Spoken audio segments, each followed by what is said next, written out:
Frances, first of all, congratulations again on being appointed as a companion of the Most Distinguished Order of St. Michael and St. George in the King's Birthday Honours 2025 list in recognition of your services to reducing violence against children. You have dedicated much of your career to supporting families and improving outcomes for children.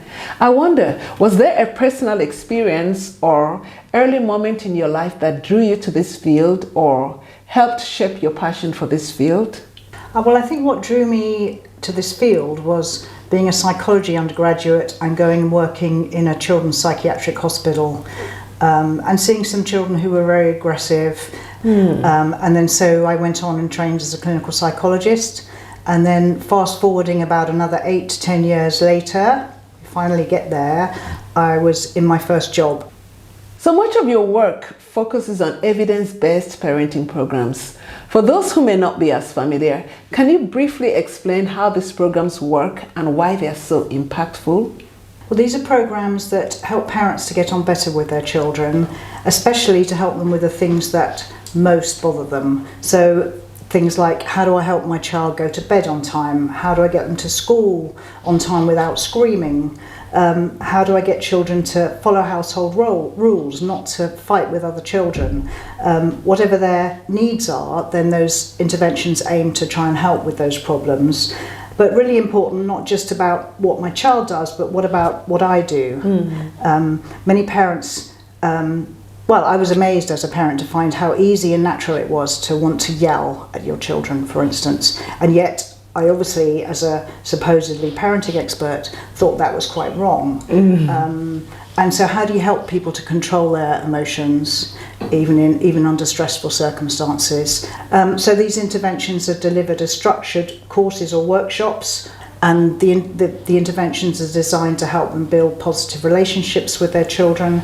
Frances, you have helped deliver evidence-based parenting programs in various countries. As a matter of fact, in many countries. What are some of the most significant outcomes or changes that you have seen as a result of these programs? We find that these parenting programs reduce violence against children, so that includes hitting and shouting and threatening and things like that.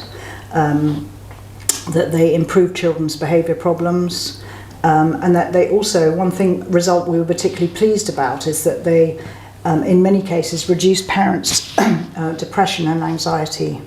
And so these are programs that don't directly have content in them about anxiety or depression, and yet they can improve those outcomes for parents.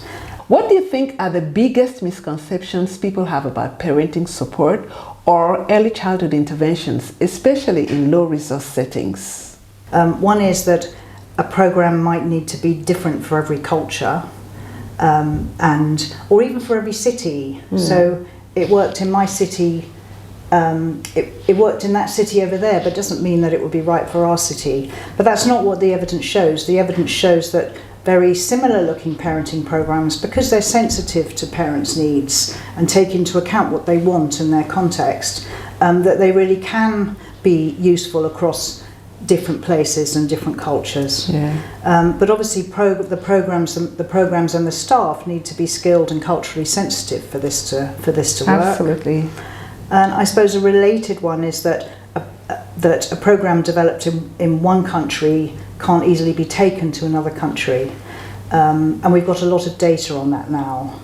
Another misconception, which is very commonly stated, is that these programs are most effective or even only really worth doing when children are very young, that somehow they're only malleable in the first 3 or 5 years of life, and after that they won't be so effective. Well, that's not borne out by our data at all, which shows very similar effects of these programs in any age of children, and mainly we've tested that between about age 2 and 10, but there are also very successful programs with teenagers. And another one I've heard from professionals is that parents who are depressed can't benefit from being in a group-based parenting program, but actually we found the opposite, that the benefits were greater for the children of the parents who were more depressed, which was surprising, and again I think requires skilled and sensitive staff. That's a very important point. Thank you so much for sharing. I think it's so important for these misconceptions to be addressed, and I'm glad you've pointed them out. So this award celebrates your global leadership, but you've called it a team effort. What message would you like to share with your collaborators and students who've been a part of this journey? I think just a huge thank you for how amazing it's been to work with everybody. I mean, it's a cliche to say that you learn from your students, but I really see that happen every day.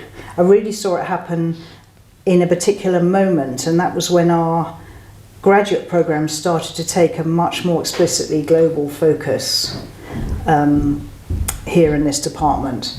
And at that point, the discussions we had, the students that we had, the problems that people wanted to work on, which were global and cross-cultural, and the solutions were sometimes very different in different places and sometimes not. I learned so much in that time, and then from the Global Parenting Initiative and all the amazing collaborators. So I would just say a huge thank you to everybody, especially Jamie Lockman and Lucy Kluver.